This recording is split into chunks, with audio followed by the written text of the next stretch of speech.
Yeah. All right. Well, it's good to see those who are on here already. And went ahead and started the live stream. Rick's going to be leading us today in our reading and discussion of Proverbs chapter 20. And so I'll go ahead and turn it over to Mr. Rick. Okay. Brother Leland, would you lead us in a word of prayer? Sure. Dear God, our Father and our Creator, we thank you for the technology that allows us to come together, even though we are on different parts of the country and even different parts of the world. We ask, dear God, that you be with us this morning as we study from your word. We ask that you help us to discern the wisdom that is in Proverbs chapter 20. Help us to help each other to understand and to grow in knowledge, to think more like you do, that we might, by doing so, grow in courage, go forth and teach the gospel to those that we come in contact with, find those that are searching. We ask all of this in Jesus' name. Amen. Amen. Amen. All right. How many we got now? We got 4, 8, 10, but we got 87. 1, 2. There's 87 of them. 2 muted. So back down to 8 readers. Okay. So let's do, I'll go last. Let's go ahead and read the whole thing and come back and talk about it in sections. Let's do 4 verses a piece, and then I will just read 2 at the end. Let's go Leland, Brad, Wilson, Keith, Jason, and Jesse. Are you able to read? Jesse will not be able to read. Okay. And then I'll go after Ian then. Okay. So did you say 4 verses? Yeah, go 4 verses, and I'll just finish up whatever's left. Okay, Proverbs chapter 20, starting in verse 1. Wine is a mocker, strong drink is a brawler, and whoever is led astray by it is not wise. The wrath of a king is like the roaring of a lion. Whoever provokes him to anger sins against his own life. It is honorable for a man to stop striving, since any fool can start a quarrel. The lazy man will not plow because of winter. He will beg during harvest and have nothing. Counsel in the heart of man is like deep water, but a man of understanding will draw it out. Most men will proclaim each his own goodness, but who can find a faithful man? The righteous man walks in his integrity. His children are blessed after him. A king who sits on the throne of judgment scatters all evil with his eyes. Who can say, I have made my heart clean? I am pure from my sin. Diverse weights and diverse measures, they are both alike an abomination to the Lord. Even a child is known by his deeds, whether what he does is pure and right.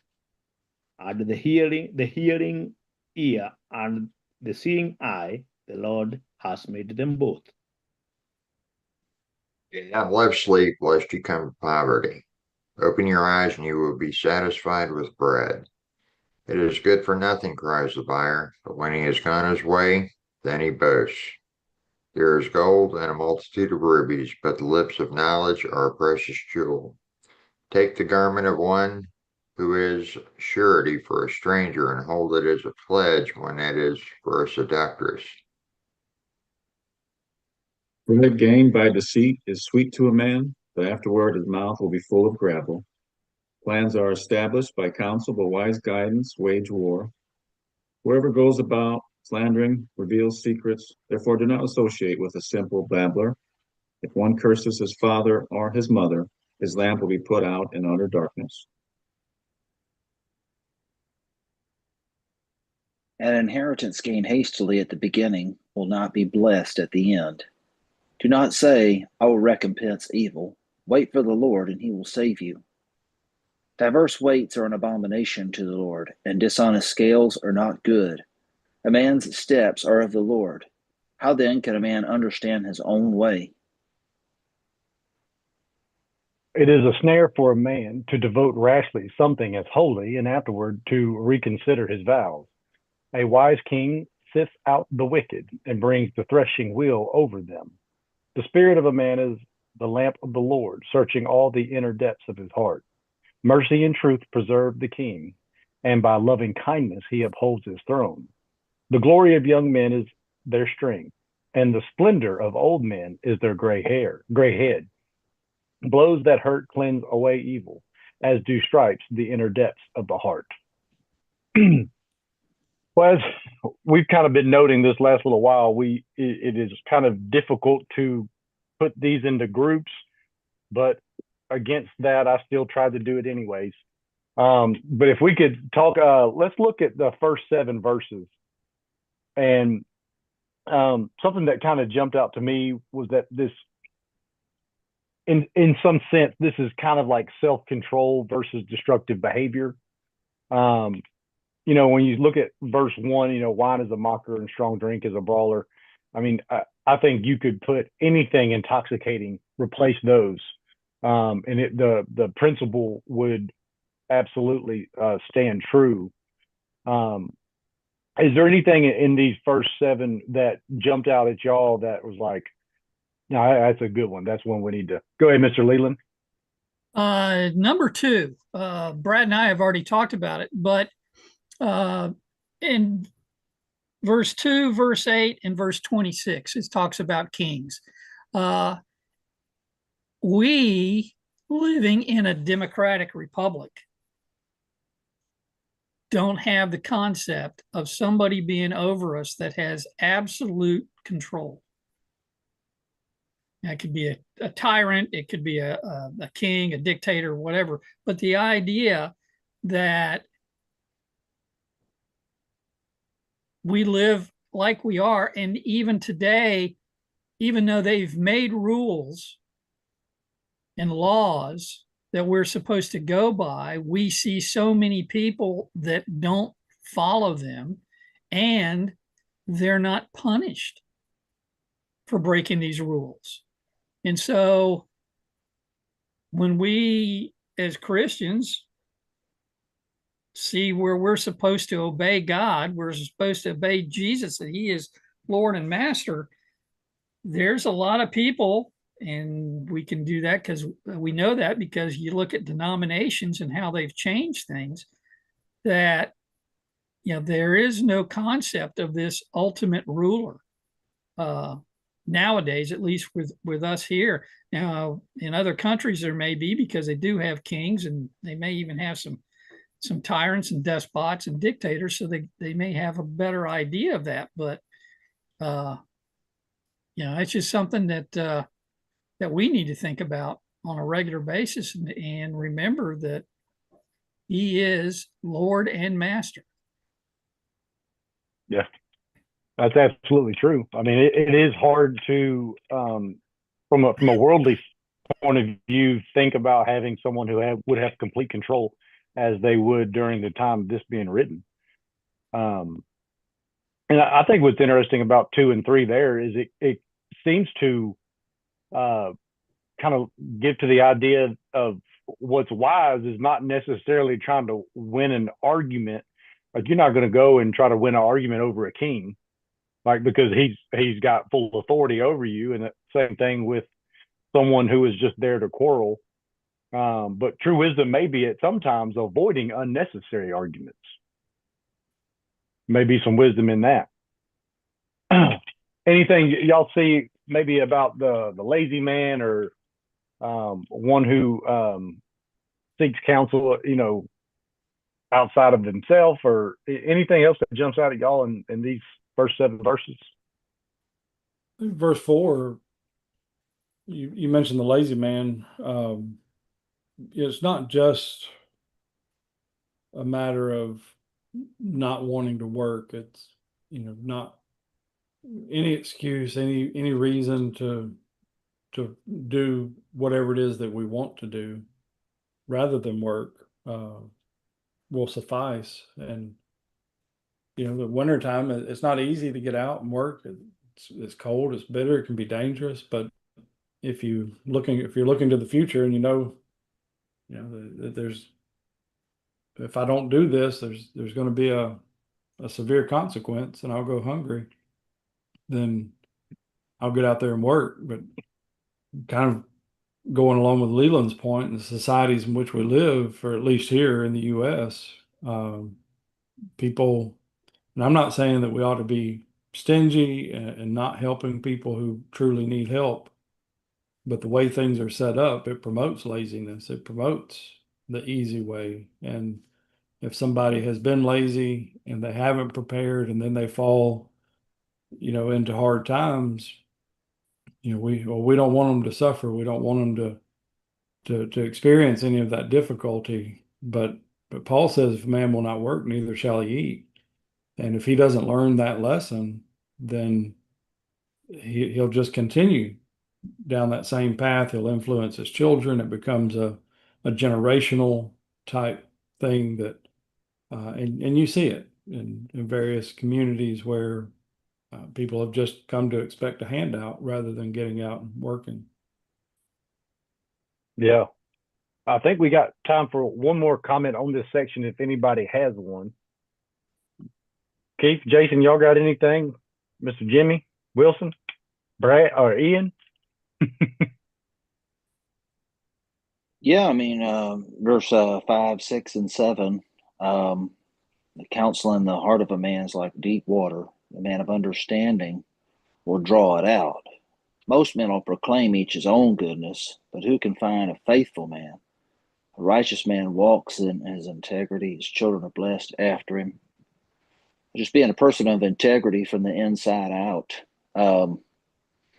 There's two sides to the coin. From the inside, we need to be righteous, but we need to be drawing it out. It needs to be seen. Jesus talks about letting our light shine before men that we might glorify God. So not just hiding your light under a bushel, but letting it shine bright so that others can see that God may be glorified. But then also, there are times in which maybe some could dial it back a little bit. I think about where Jesus talks about not letting your right hand know what your left hand is doing. There is a sense in which we can be content in doing the will of the Lord to the best of our ability for the purpose that He sees and that He will reward us. And so, just I think maybe the idea of being content in the inward man, but then also seeking to serve others in a way that will glorify God is something that I can be mindful of this week as I look at these passages. Yeah. All right, let's jump to 8 through 15. This kind of, to me, kind of the theme in this, we kind of see like justice, honesty, and a righteous standard or a righteous form of judgment. One that jumps out to me, like, it's really the first three, where, a king who sits on his throne and is scattering all evil with his eyes. I mean, a king has the ability to root out evil and deal with it, in a righteous way. And then the second one following that, in verse 9, who can say, I've made my heart clean, I am pure from my sin. The idea is that all of this, is I need the Lord, and I'm not the one who can make myself clean, lending itself to that righteous judgment that God will have, that if we come with faith, we will be accepted, knowing that it's not on our own accord. And then, one that we see over and over again is this idea of diverse weights and diverse measures, and they're both an abomination to the Lord. This idea of being unfair it's been pointed out over and over again, and how that is just an abomination to God. Is there anything else in this section that really jumps out to y'all that, that's something I need to really, think about? Or go ahead, Mr. Wilson. Yeah, when you look at the grouping of those three passages, it brings my attention to there has been a saying, even in the government, people say that there is lack of political will. I don't know whether you guys are familiar with that term. There is lack of political will. And I have come to see something like that in the lives of some Christians. They know what they need to do, but then they are just reluctant. They are not trying to do it. Because, and if they are lax in that, then there is going to be some semblance of unholiness. I don't know whether I'm getting through with you guys. There is a semblance. Somebody is not really a Christian as they should be, but they are somewhere there between. They are lukewarm. When we need to actually know that there is no, it is not a thin line that separates righteousness and unrighteousness. It is just the like day and night. And as Christians, we must strive to be very clear to everybody in every way that we deal with the people, that there may be a clear and a distinct difference between us and the others. That's good. I like that. Anybody else got anything from this section? Well, along with that, diverse weights and measures, he's going to mention it twice in this chapter. And he also mentions verse 14, it's good for nothing, cries the buyer, but when he's gone away, then he boasts. We're sometimes so focused on getting a good deal and trying to pad our pockets that we forget this isn't just a matter of greed, which is condemned in Scripture, but it's also a matter of the way we're treating our brethren and taking advantage and in a lot of ways oppressing those who we're dealing with. And when you look at the things that are spoken against Israel, the reasons God's judgment came upon them, one of those things was their oppression of the poor, their treatment of others, unfair treatment of others. And so we need to be very careful that you don't have to be overtly dishonest to still try to pull one over on somebody in order to gain the advantage in the dealing. Yeah. Jason?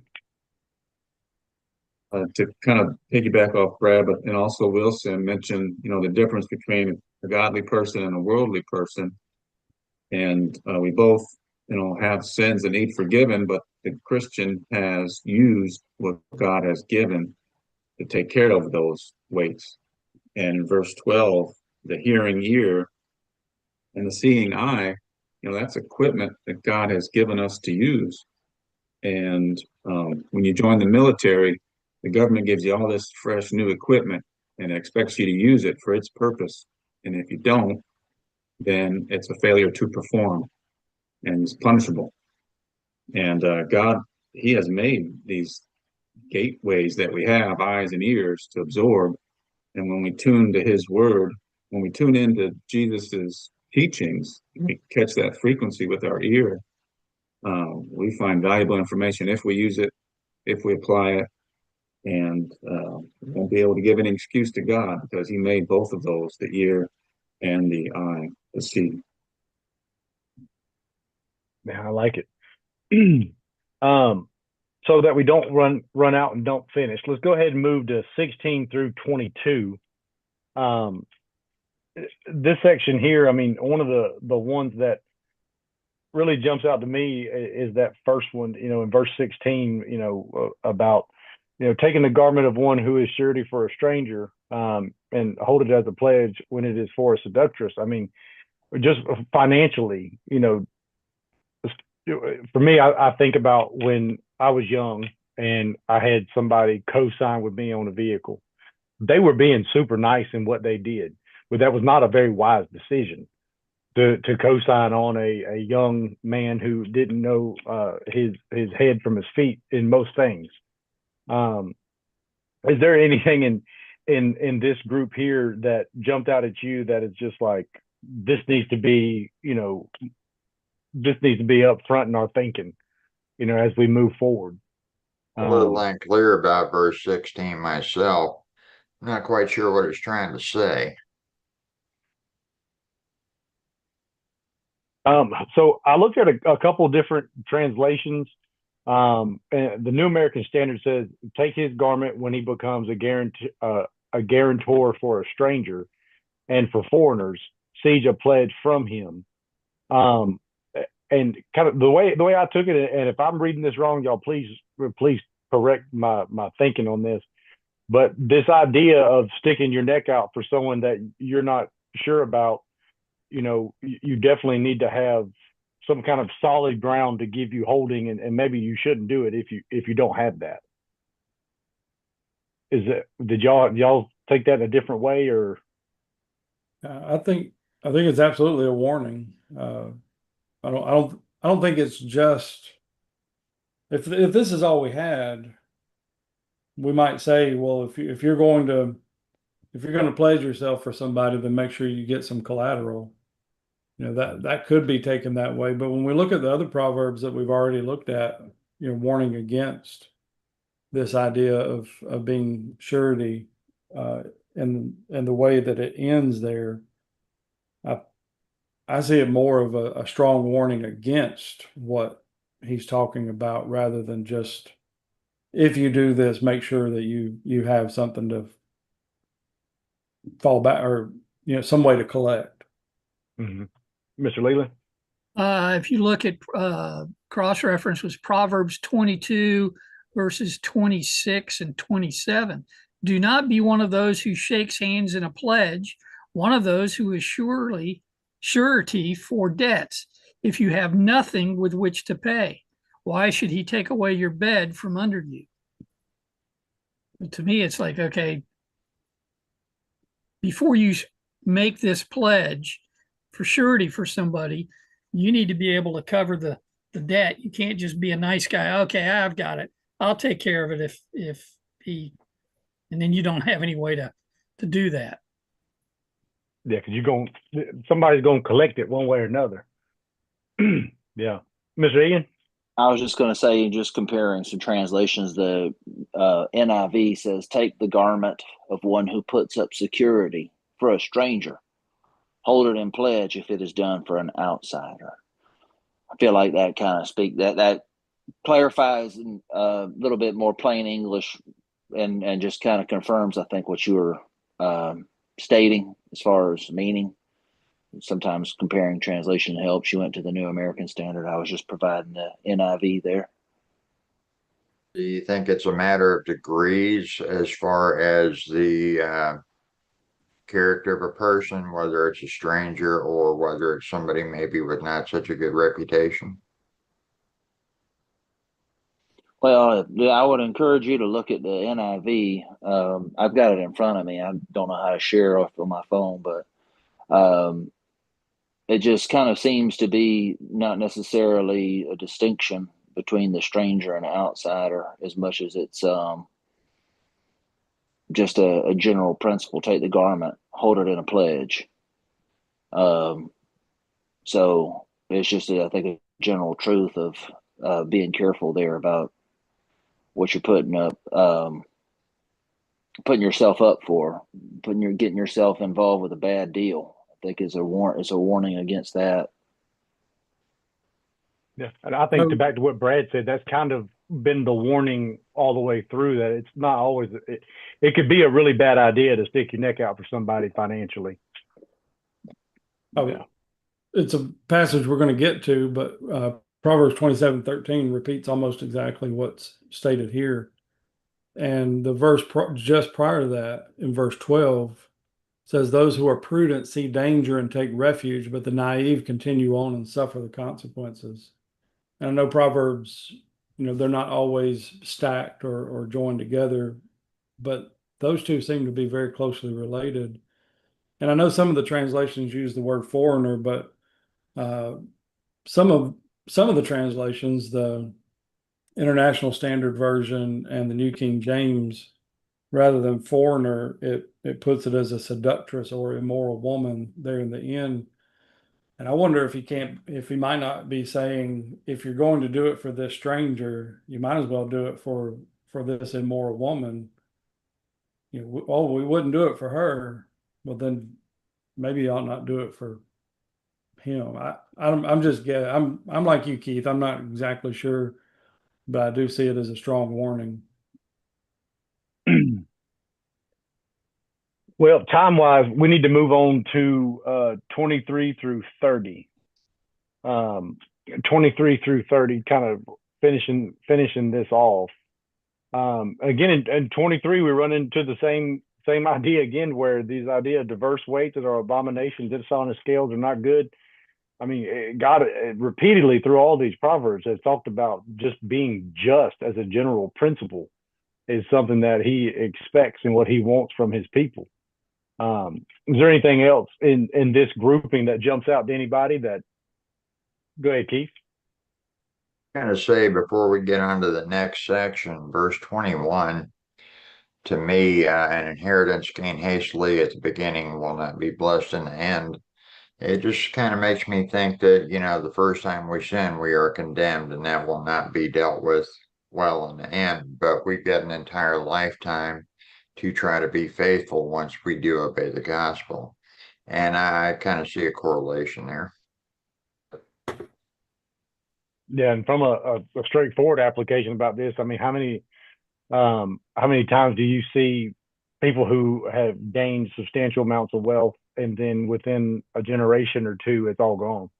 The Vanderbilt is a fantastic example of that, where you have it's built up and then it is squandered within 3 generations. Well, I mean, we could just open it up to basically the rest of either the rest of the chapter, or if there's anything that we skipped over that someone would like to go back and look at, kind of open the floor up to any and all of it. If there was something that we skimmed through that y'all think we should go back and look at. I was Verse 20. looking here at oh, go ahead. No, you go ahead. I was looking at verse 29. The glory of young men is their strength, and the splendor of old men is their gray head. There's just a lot maybe you could build on with that, but I'm gonna go back to Jason. Jason earlier mentioned he used the military as an example.